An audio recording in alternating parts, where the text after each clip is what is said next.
Well, should work. Should be some good times.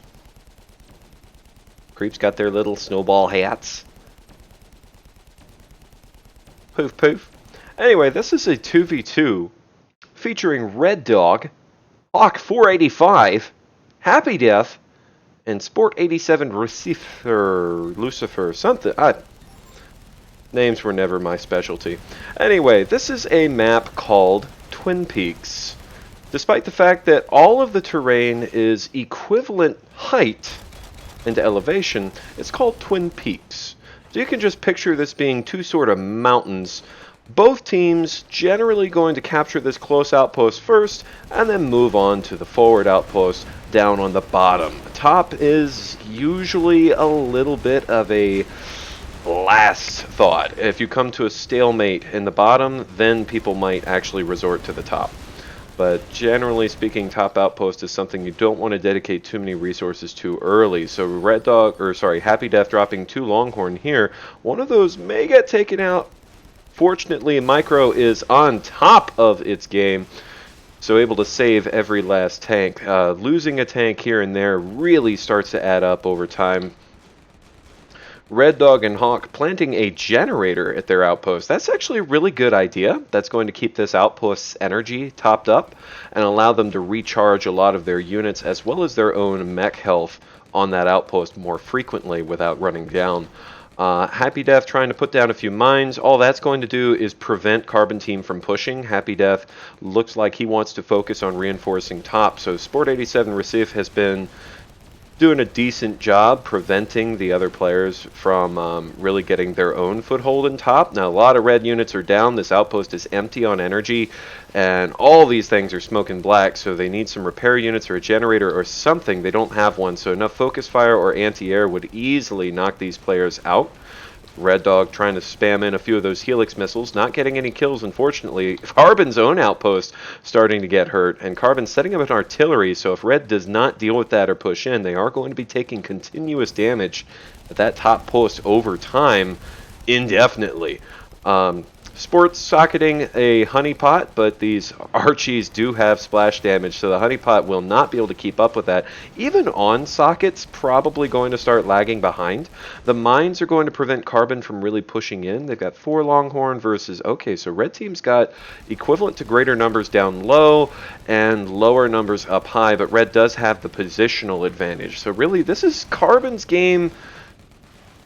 As far as the initiative goes, Carbon really needs to push forward here.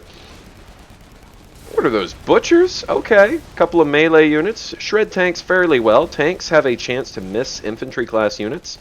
So, a couple of small infantry like butchers, not necessarily the most cost-effective option, but definitely get the job done. Just kind of lining up some Buckies. Buckies naturally going to be nullified by the Aegis. You'll notice none of these missiles are actually hitting. That small Aegis with the laser is shooting down all those little bird species. So, a couple of Aegis nullify both the Buckies as well as the Helix. So already, I would give the initiative to HAPPYDEATH and Sport. They've really got a firm advantage in this game. But R3DDOG and Hawk, by no means inexperienced players, spent tons of hours in this game, both significantly better than me, for instance. Not that I'm good at the game, so that's really not saying much. But both these players very good, because HAPPYDEATH has proven himself time and time again, basically lays waste to anybody who challenges him. And they haven't lost yet. So that speaks a lot. HAPPYDEATH got those Helix missiles, but R3DDOG jumps onto that outpost, manages to save himself. Holding that right click to great effect. Now the upper outpost has gone neutral given to the concentrated artillery fire from the Carbon team.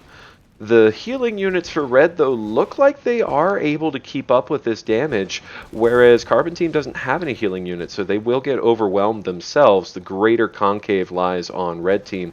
HAPPYDEATH also dropping a couple tanks on that. So, on that fort, so that's going to be a lot of damage coming in. Just multiple fronts here. You've got the top, the bottom, and the fort, and they can't really dedicate anything to the fort. Now, it would be nice to see R3DDOG and Hawk kind of counter with their own harassment a little bit. Drop a tank or two on the fort or on the close outpost, because those are completely uninhabited locations. but pretty much all their firepower is concentrated on this front. Transitioning into a different kind of composition, we saw a lot of Longhorn only earlier. This is now still Longhorn as the meat, but with a fair number of Busters. Busters are going to be better in a straight-up one-on-one fight versus the tanks. They're going to have slightly longer range. They're going to be able to take out most of those Longhorn in a head-on leapfrog style engagement like this.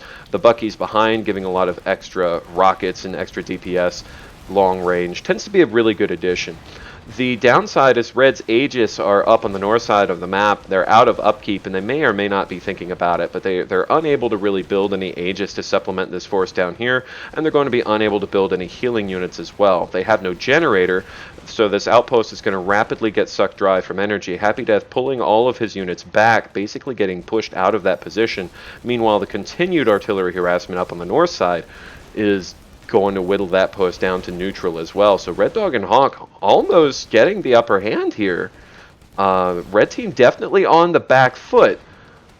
Carbon is starting. Oh, they've taken top outposts, so that's going to benefit them a lot. Carbon team does seem to be the one team that's equipped with generators. That's going to help them a lot here because they're able to suck more energy out of those outposts really before they run dry.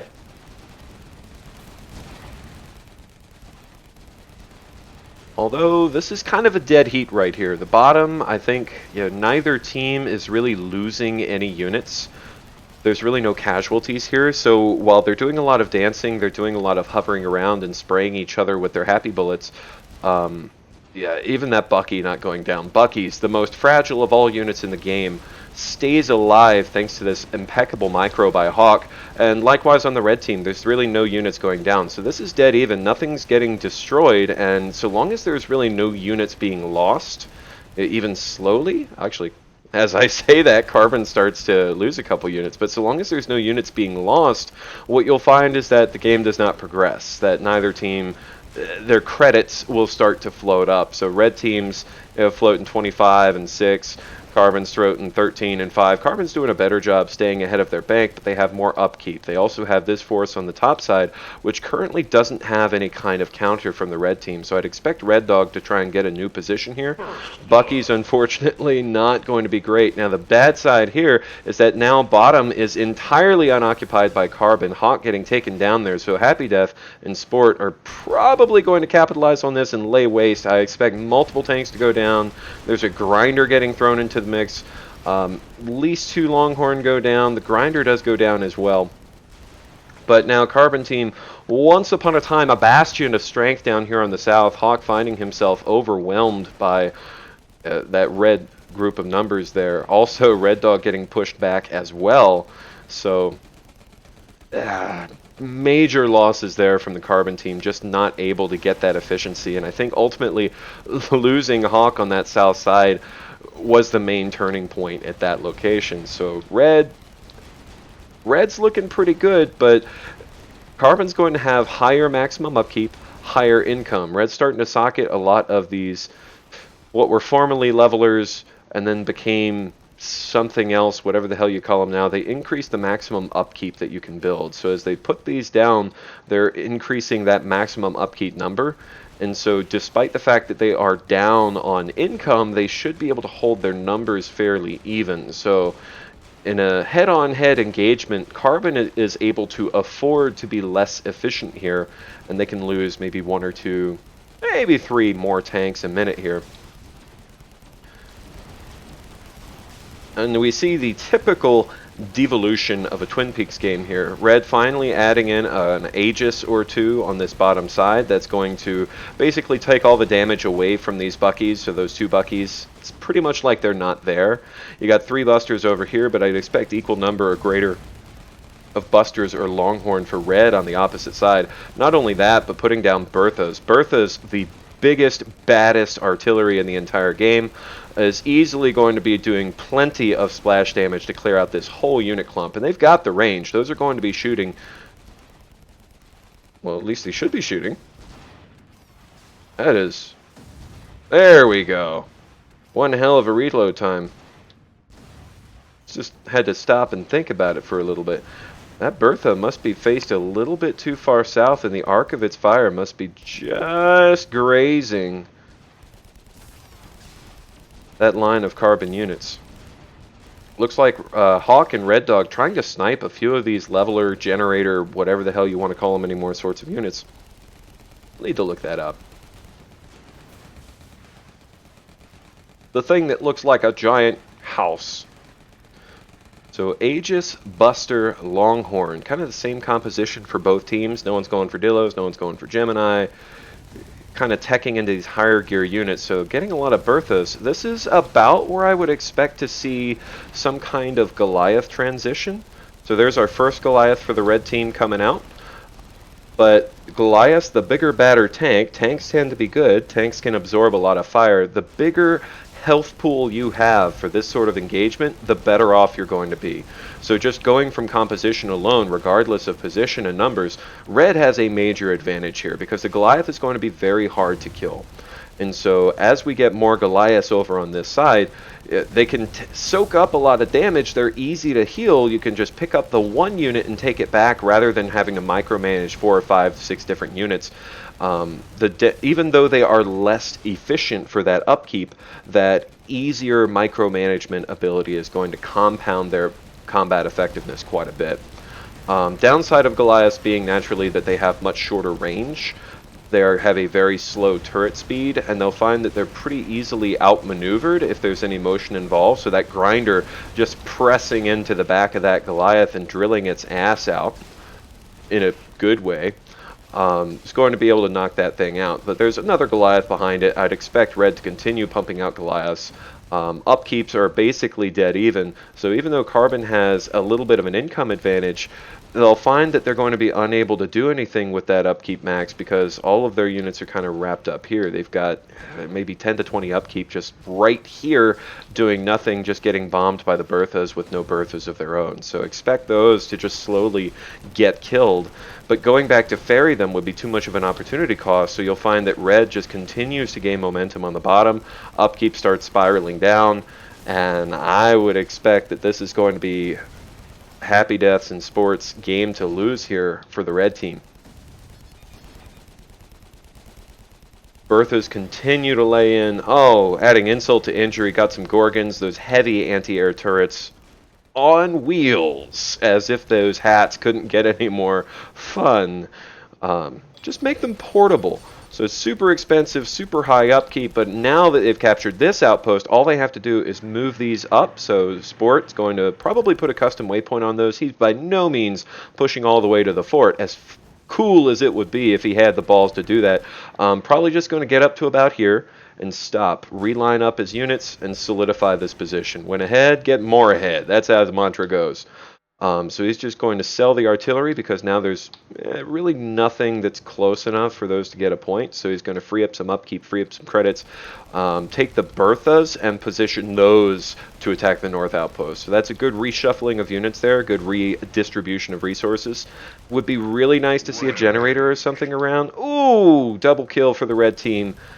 That's gonna hurt. That means no one can micro any of these units. Carbon Team has no repair units. Not that they'd have the credits to buy them even if they could.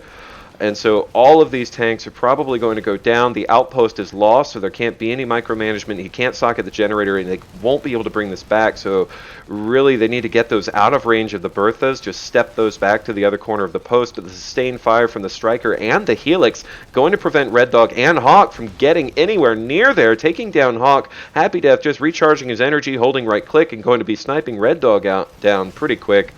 Meanwhile, the Bertha's continuing to fire in. Red Dog probably going to get taken out here, but no, his micro ability with just himself and no units involved is even better than his normal micro ability. So he did survive. Strangely enough, the neutral turrets still around, just getting the occasional pot shot in. On Twin Peaks, this is a map that doesn't really lend itself well to pushes because your units will have to go the long way around, and it is infinitely faster to just ferry your units back and forth with your own mech. That makes anti-air on maps like this significantly more effective. Happy Death and Sport opting rather than the traditional unit anti-air to use their own mechs as their primary anti-air. So the Helix Striker being typical air dominance, Helix being able to take out mechs on the ground without landing. And that's going to be a GG from the Carbon team, getting the upper hand but mismanaging their resources just a little bit, getting out-comped there with the Berthas. The onset of the Berthas and the Goliaths really made that. As far as late game units go, I mean, there's a reason we call them late game units. And even though they're less credit efficiency, if you just sit down, tally the numbers and say, oh yeah, it costs this many credits to do that much damage, or it costs this many credits and this much upkeep to do that much damage or get this much health, you'll find that the smaller the tanks, the better they are, but that denser health pool just so increases the survivability of those units. So as you start transitioning into those units, you'll take fewer losses and your army will survive longer, giving you the upper hand in an extended fight like that. Anyway, we'll be moving on to another match. Merry Christmas, y'all.